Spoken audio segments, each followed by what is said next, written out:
Good day everyone, God's good all the time God's good. Guys, my name is Winter Dipusmus and we are in Mitsubishi Union Motors. Mga kotis guys, this is the 2026 Destinator. Ngayon guys, ang tawag sa ganitong variant, yung pinaka-low variant lang namin, tinatawag na GLX.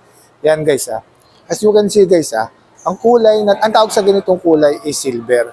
Pero guys kasi si Destinator GLX, tapos yung mid variant namin si GLS, tapos meron kaming GT na monotone and two-tone. Actually, sa harapan guys, pare-pares naman sila. Nagkakatalo lang naman sila sa mga safety features na mga nakakabit. Katulad na lang nung multi-aron camera ni GLS, tapos kay GT variant, yung si GT variant sobrang dami safety features na nakabit. Pero anyway, ang i-demo natin ngayon, ang quick review lang, ikutan natin yung exterior and interior ni Destinator GLX Automatic. Kasi as you can see guys, nakabukas yung daytime running light niya na LED. Tapos, siyempre, equip din siya sa kanyang headlight o tinatawag natin projector headlight, naka-LED na rin yan. Ang kagandahan kay Destinator guys, kung papansin nyo guys, naka-transparent yung front grille niya. O nga pala guys, discuss ko lang pala yung promo natin ngayon. Guys, yung promo namin ngayon, Destinator GLX Automatic. Ang promo nito guys, 68,000. Sobrang baba nung guys. 68,000, inclusive na rin yung 1-year comprehensive insurance, 3 years LTO, and then shuttle mortgage. Tapos guys, meron kaming promo ngayon guys na 20,000 subsidy, fuel subsidy. Kapag nilabas mo yung unit guys, bibigyan ka namin ng, pagkasahin kayo kumuha, bibigyan namin kayo ng 20,000 fuel subsidy. Tapos guys, kung anong gusto nyo pakabit, kunyari guys, for example, yung mga uso ngayon na deep dish matting sa gilid, sa loob. Tapos, siyempre, yung Bosch Europa horn na busina. Tapos, yung visor dito sa gilid. Tapos, kasi siyempre, di ba, yung dash camera na front and back. Yun guys, madali lang po ako usap. Just PM lang po kayo or call lang po kayo. Nandiyan sa taas yung contact number ko. And with my name. Yun guys. Guys, nga pala, pakita ko na rin yung engine ni Destinator.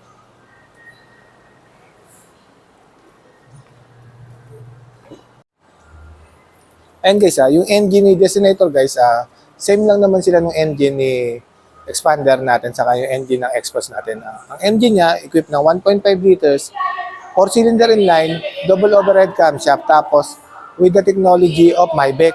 Yung Maybach kasi, yung Mitsubishi Innovative Valve Timing Electronic Control System. Ang ginagawa ni Maybach, meron ka tatlong benefits: more power, fuel efficiency, and then less emission.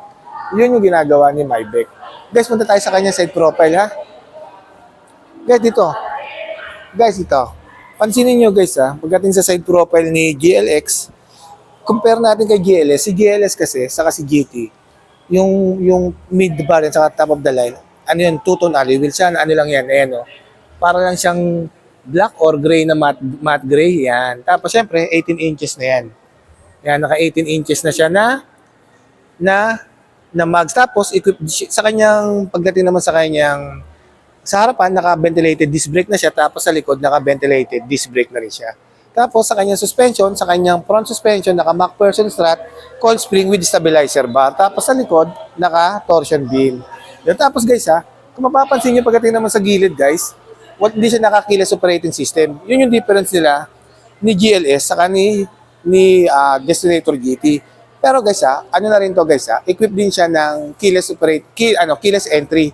Kaso nga lang kasi yung KAOS na tinatawag, yung kahit nasa bag mo, nasa bulsa mo, pipindutin mo lang to within 70 centimeters, pwede ka na pumasok.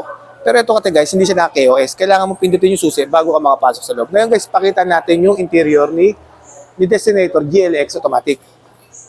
And guys, pagdating dito sa kanyang controls, makikita nyo guys, sobrang ganda rin naman. Yan. Sobrang ganda rin naman ng kahit naka-GLX siya. Tapos guys, dito sa kanyang steering wheel, ito guys naka 3-spoke na rin to Yan, 3-spoke siya guys Guys, steering wheel niya, yan. Tilt and telescopic adjustment din yan guys yan. Forward, backward, tapos up and down. Yan. Tapos guys infotainment system guys naka-smartphone link display audio na rin yan Apple CarPlay and the Android Auto. Tapos equipped na rin siya ng push start engine. Tapos, siyempre, electronic parking brake with brake auto hold. Yan. Tapos siyempre guys, pagdating sa kanyang seat material, naka high fabric seat material na rin yan.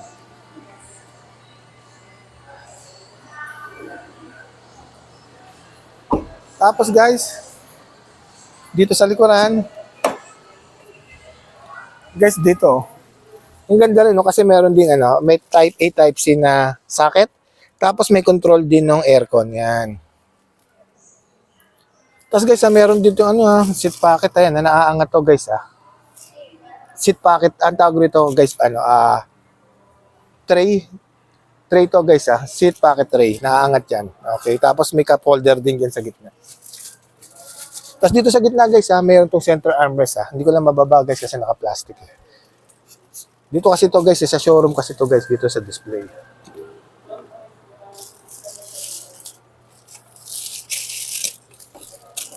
Kasi ito guys siyempre 60-40 folded and table, tapos yan sa third row guys, naka split type yan. 50-50 split. Guys, uupo ako sa likod Pakita ko sa guys, ang height ko is 5'11". Ayan guys, di ba?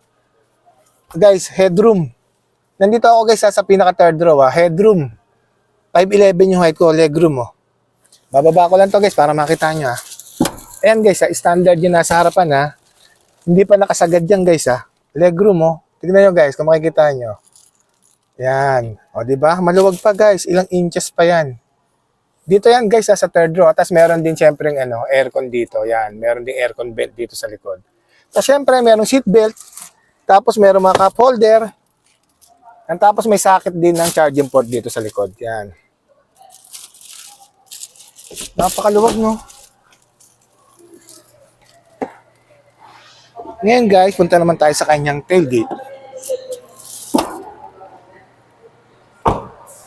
Guys, dito naman sa kanyang tailgate guys, equipped na siya ng spoiler with high mount stamp lamp o tinatawag natin na third brake light. Yan, tapos syempre naka T-shape taillight siya, combination ng bulb type and then ng LED type. Tapos meron din siyang light reflector yan. Guys GLX lang to Pero guys, kompleto na, di ba? Sobrang sulit na nito guys. Guys, ayun nga, banggitin ko lang yung promo namin ni promo ng Destinator GLX automatic namin. 68,000 lang, inclusive na rin yung 1-year comprehensive insurance, 3 years LTO, and then settle mortgage. Tapos, kung ano yung gusto nyo yung previous, pero unahin ko yung previous, meron kang 20,000 fuel subsidy. Pag nilabas natin yung unit, meron ka ng 20,000 fuel subsidy. Sipin mo guys 68 lang yung down payment mo. Tapos, meron kang 20,000 fuel subsidy. Tapos kung ano yung gusto mong previous, madali lang po kausap. Nandiyan po yung contact name ko with my contact number. Yan guys sa lahat po ng mga nag-follow, nag-like ng YouTube ko, sa mga nag-share, maraming salamat po. God bless po sa inyo lahat. Once again, my name is Winfred Bipos po, ang lagi nagkasabi ko na hirap ang pagdaanan natin dito sa mundo, mananatili mabuti ang Diyos. Thank you so much. God bless everyone.